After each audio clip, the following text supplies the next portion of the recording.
Salut, c'est encore Michel Torre Kenji, entrepreneur. Dans cette vidéo, il est question pour moi de vous raconter l'une de mes plus grandes déceptions en tant qu'entrepreneur. Parce que en tant qu'entrepreneur, on rencontre beaucoup de difficultés, mais là, c'est l'une de mes plus grandes déceptions. Voilà. Il s'agit d'un projet que j'ai monté avec un gars qui était derrière moi pendant des années. Voilà, qui me proposait de venir bosser avec lui sur un projet. Voilà. Et vraiment, ça a été très très difficile pour moi d'accepter cela en fait.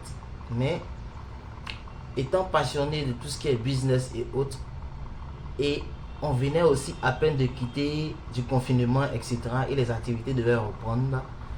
Donc j'ai décidé aussi de me lancer dans ce projet avec ce dernier. Et ce projet, il y a certains qui vont reconnaître le projet. Voilà. Il s'agissait d'un projet qui concernait la restauration. Et déjà, on se rencontre plusieurs fois pour améliorer un peu l'idée avant de passer à l'action. Et là, on décide de s'associer. Voilà. Et chacun envoie sa part. Voilà. Lui s'occupe de tout ce qui est local, tout ce qui est approvisionnement en nourriture. Moi, je m'occupe de tout ce qui est matériel de cuisine, ustensiles de cuisine, tout ce qui est bon, tout ce qui est nécessaire pour pouvoir assurer la cuisine. Et là, on démarre l'activité un mois. Bon, en moins de un mois, hein, on commence l'activité. Voilà. Et chacun devait faire sa part. Et là, vu que j'étais un entrepreneur engagé, je prends la responsabilité d'être le gérant de ce projet, c'est-à-dire le gérant du restaurant, pardon. Voilà. Et à chaque fois j'étais là, on a même embauché une personne qui cuisinait avec nous, même avec cette personne-là cuisinait, moi j'aidais cette personne-là, vous voyez. Voilà. Et je réceptionnais les commandes en même temps et je coordonnais les livraisons. Voilà. Parce que le truc c'était les personnes avaient la possibilité de venir manger sur place ou la possibilité d'être livré. Et la majorité préférait être livré. Donc c'est un peu comme ça qu'on coordonnait. Et les livraisons se faisaient avec ma moto. Et là, j'avais une moto à moi. Voilà. On utilisait cette moto-là pour la livraison. Bon, au départ, je partais faire 2-3 livraisons, mais j'ai vu que ça me prenait assez de temps, j'arrivais pas à bien gérer. Donc, il fallait embaucher quelqu'un. Donc, on embauche quelqu'un qui vient travailler pour nous. Et cette personne est rémunérée encore par jour en fonction des livraisons qu'il faisait avec ma moto. Vous voyez? Voilà. Et c'est là que tout va. Voilà. Au bout d'une semaine, on mène l'activité et on constate que c'est pas ce qu'on s'attendait au fait. Bon, la première semaine, ça va. Au bout de la deuxième semaine, il y a eu des nourritures qui se sont, comment je vais dire, gâtées au frigo, des trucs qui sont mal conservés par la gérante et par celle qui faisait la cuisine là, etc. Et aussi, elle a commencé à se plaindre qu'elle voulait une deuxième personne pour l'aider. On embauche, on discute, on embauche une nouvelle personne et cette personne-là vient, elle bosse avec nous. Et ça nous fait déjà 2 personnes qui travaillent avec nous sur ce projet. Et les choses avancent, ça évolue un peu. On va à notre rythme, essayer de toucher des personnes, des stratégies, marketing pour avoir assez de clients, toucher plus de personnes, livrer même des nourritures gratuitement aux influenceurs afin qu'ils fassent nos publicités. Voilà. Donc c'est un peu comme ça que tout est parti. Bon, je ne vais pas trop rentrer dans les détails, mais au fini de ce business, ce qu'il faut retenir, c'est que moi, je suis sorti perdant. Je suis sorti perdant comment? À un moment donné, au moment où je vais me rendre compte, le gars me fait savoir que je n'étais pas un associé, mais je travaillais pour lui. Or, au départ, si c'était convenu comme ça, je vous le jure que j'allais pas m'investir là-dedans. Parce que j'ai même investi mon argent dans tout ce qui est matériel, ustensiles de cuisine, venir avec moi-même mes propres matos. Et même pas arrivé au un mois même, ça a été on a eu des difficultés pour pouvoir payer les personnes là parce que le truc ne bougeait pas. Et toutes les stratégies, quand les choses n'allaient pas pendant ces un mois là que je donnais, les idées que je donnais aux gars pour pouvoir surpasser ces difficultés-là, le gars ne prenait pas ça en considération.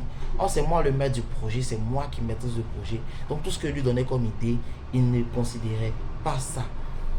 Je vous assure que pour un début de projet, par exemple, le gars se permettait de faire les marchés en ligne, faire le marché en ligne. On a fait ça même pendant 2 à 3 semaines. C'était bizarre. J'ai pris cette initiative.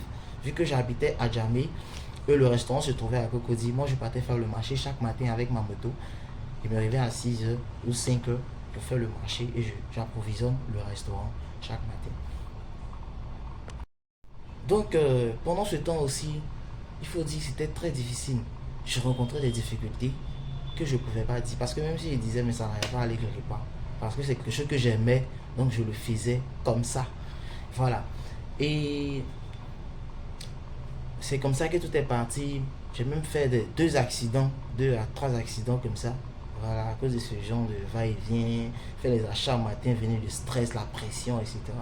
Jusqu'à ce qu'au bout de 1 mois, le gars va me faire savoir que je travaillais pour lui. Au bout de 1 mois, c'était très difficile, vu tous ces obstacles qu'on rencontrait. Et le gars a décidé de jeter l'éponge. Il jette l'éponge, je lui propose de racheter le restaurant en m'investissant et puis lui verser 30%. Sous-entend sans oublier que le gars n'allait plus rien investir. Moi, je réinvestis à nouveau fait dans le projet. Et c'est là que le gars va me dire non, que lui veut faire un 50-50. Je lui ai dit non. Moi, je vais solliciter l'aide de d'autres personnes pour venir investir. Je ne vais pas te donner, on ne va pas faire 50-50, c'est pas normal. Donc le gars a dit ok. Donc là, il ne me donne pas le local, de faire ce que je veux, d'aller développer mon truc. Il dit ok, il n'y a pas de souci. Et ces demoiselles-là qui travaillaient pour nous, je vous assure que jusqu'à aujourd'hui, elles n'ont pas été payées par ce dernier. Or, à chaque fois, quand je gérais le restaurant, je faisais les ventes et autres, je lui faisais les versements chaque soir. Et il fait croire à ces filles-là que moi, je ne lui versais pas de l'argent. Michel ne lui versait pas de l'argent. Or, chaque soir, je lui faisais les versements et il faisait le point. On avait même un cahier où tout était noté dedans. Mais il disait que je ne lui faisais pas le point, que chaque fois, quand on rencontrait les difficultés, voilà. Du coup, je me retrouve avec 2 filles que je devais payer. Sous-entend à entendre que la première, par exemple, elle a juste travaillé que 2 semaines. Vous voyez, elle a travaillé 2 semaines. Et pendant les 2 semaines qu'elle a fait chez nous, pendant ces 2 semaines-là, j'ai dû la renvoyer sous prétexte qu'elle m'a manqué de respect et elle refusait de s'excuser. Et c'était pareil avec d'autres clients. Donc du coup, celle-là, on l'a mis à l'écart, on l'a chassée. C'est moi-même qui l'ai chassée. Donc la deuxième, c'est elle qui est restée avec nous pendant ces 1 mois, environ 5 semaines. Vous voyez. Donc elle, il fallait la payer. Et son salaire était estimé à 60 000. Donc vu que c'était l'ami, c'est-à-dire la camarade d'un ami qui m'a mis, voilà, c'est mon ami qui m'a mis en contact avec elle et je l'ai embauché. Donc du coup, j'étais obligé de sortir de l'argent de ma propre poche. Voilà. Parce que après ça, j'ai continué un peu. Je gérais parce que je gérais toujours mes histoires d'imprimerie en ligne. Donc j'ai eu un marché qui m'a rapporté. Et quelques semaines après l'échec de l'entreprise là, j'ai pu me rattraper et puis donner quelque chose à cette dernière qui a été beaucoup patiente, qui s'est donné beaucoup pour le business qu'on gérait. Voilà. Donc c'était un peu ça. Et ce dernier là m'a bloqué un peu partout. Voilà. Cette histoire là, vraiment, je ne la souhaite pas à quelqu'un. Au sorti de cette vidéo, ce que j'aimerais vous dire, chers amis, c'est de savoir avec qui entreprendre. Savoir avec qui gérer vos projets. Ne le faites pas avec n'importe qui. Prenez la peine de savoir qui sont ceux avec qui vous bossez réellement. C'est très important. On ne se lève pas comme ça pour entreprendre. Il faut analyser avant de passer à l'action. L'argent, c'est bon. Mais le plus important, c'est le projet. Voilà. Comme je le dis toujours, on a les mêmes idées. Tout le monde a de bonnes idées.